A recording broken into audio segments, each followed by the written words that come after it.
Est-ce que l'Europe est au service des banques et des traders ou est-ce que l'Europe est le bon niveau pour mettre la finance au service de la vie, au service du bien commun? Il y a quelque chose d'obscène à dire qu'il n'y a pas d'argent pour les infirmiers, pour les hôpitaux, pour le climat, pour l'emploi, alors que jamais les marchés financiers n'ont été aussi élevés et qu'on les taxe à 0,0%. Pierre Larrouturou. Merci beaucoup.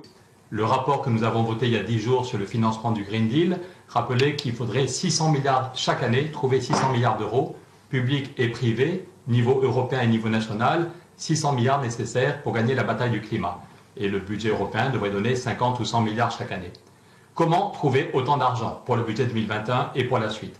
Nous le savons tous, on l'a dit tout à l'heure, il faut arriver à débloquer la négociation sur les ressources propres. Le Parlement se bat pour 5 ressources propres et celle qui est aujourd'hui sur la table, qui est prête techniquement, c'est la taxe sur les transactions financières. C'est d'abord une question de justice fiscale. José Manuel le dit souvent, il est temps de faire un peu payer ceux qui ne payent jamais. Il est temps de faire payer ceux qui ne payent jamais, c'est une question de justice fiscale. Et dans tous nos pays, cette idée est très populaire. En Allemagne, c'est 82% des citoyens qui sont favorables à la TTF. Même au Luxembourg, la majorité des citoyens pensent qu'on peut un peu taxer la spéculation. Alors qu'est-ce qui bloque? C'est l'unanimité? Non. Le rapport que nous avons voté tous ensemble il y a 10 jours dit que pour débloquer la négociation, on peut repartir de la coopération renforcée. Les pays qui le veulent mettront en place cette taxe sur les transactions financières en mettant au centre une grosse carotte. Les pays qui rentreront dans cette coopération avancée, dans ce groupe avancé pour la taxe sur les spéculations, n'auront pas à rembourser la dette des 390 milliards d'euros du plan d'urgence. Ça fait une grosse carotte, ça devrait créer une grosse dynamique. Alors qu'est-ce qui bloque? Les citoyens nous regardent et nous posent des questions importantes alors qu'on est en train de finir cette négociation. EU for Health ou EU for Finance? L'Europe pour la santé ou l'Europe pour la finance? C'est maintenant que ça se décide. Green Deal ou greenwashing? Des millions de gens regardent l'Europe. C'est maintenant que ça se décide. Est-ce qu'on met le paquet sur le climat? Est-ce que l'Europe est au service des banques et des traders ou est-ce que l'Europe est le bon niveau pour mettre la finance au service de la vie, au service du bien commun?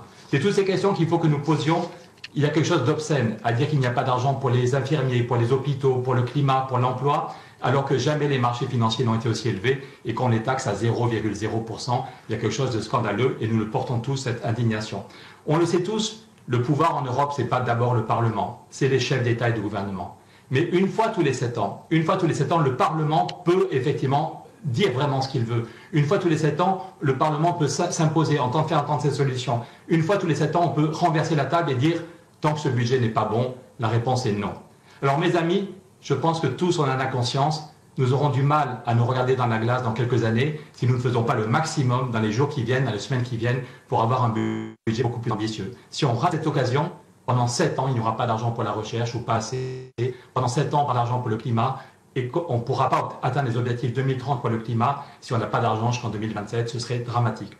Donc je voudrais m'adresser, juste une minute, aux représentants de Mme Merkel, de M. Macron, des autres chefs d'État qui nous écoutent, et leur dire, Mme Merkel, M. Macron, vous avez fait un pas historique en juillet avec Next Generation, avec le plan d'urgence. Il est temps de faire un deuxième. Tout le monde avait dit c'est impossible, mais vous l'avez fait. Il est temps de faire un deuxième pas, accepter de taxer la spéculation pour financer un plan beaucoup plus durable, pour ne pas que les pays n'aient pas à rembourser la dette commune, pour financer le Green Deal, la recherche et l'emploi. Si on ne taxe pas la spéculation, si on n'a pas 50 milliards chaque année, le Green Deal est mort. Le Green Deal est mort, c'est du greenwashing, et tous les beaux discours nous seront lettres mortes et nous préparent une planète morte. Madame Merkel, Monsieur Macron, ça fait 9 ans que la taxe sur transactions financières est sur la table, depuis la commission Barroso en 2011.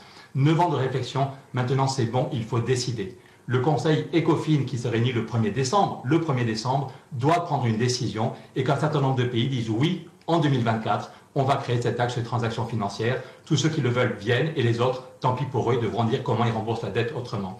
Donc c'est maintenant qu'il faut le décider. Madame Merkel, Monsieur Macron, si vous voulez vraiment un budget important pour l'Europe, si vous voulez réussir le Green Deal, l'argent pour la recherche, dites dès maintenant, dites oui au Parlement et que le 1er décembre, c'est une journée historique, on lance vraiment, on prend une décision sur la TTF. Donc vous avez créé une dynamique très importante avec le plan d'urgence, il faut continuer. Mes amis, on sent tous qu'on est à un moment crucial. Il y a 2 ans, Greta Thunberg commençait sa grève devant le Parlement suédois en posant la question « Pourquoi aller à l'école si le monde politique se moque de notre avenir et de l'urgence climatique ?» Greta Thunberg disait « Pourquoi apprendre les sciences si les scientifiques ne sont pas écoutés par les décideurs politiques ?»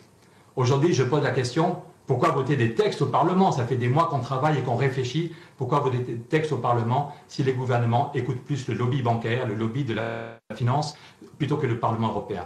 pour dénoncer ce scandale, pour alerter les citoyens sur les combats du Parlement européen et pour que les citoyens nous aident à faire pression sur Mme Merkel, M. Macron et les autres. Je vous annonce que je commence aujourd'hui une grève de la faim. Je vais rester jour et nuit au Parlement européen. Je vais arrêter de manger. Mon but n'est pas de mourir, au contraire, mon but est d'éviter des millions de morts. Je veux que le Parlement impose ses solutions pour qu'on ait de quoi mettre vraiment le paquet sur la santé, sur le climat et sur l'emploi. Chers amis, je finirai avec une citation de Madame Michnik. Madame Michnik, en 1989, disait « Chacun de nous a une conscience qui le pousse à dire ceci est bien, ceci est mal ». En conscience, aucun de nous ne pense que le budget qui est sur la table est un bon budget.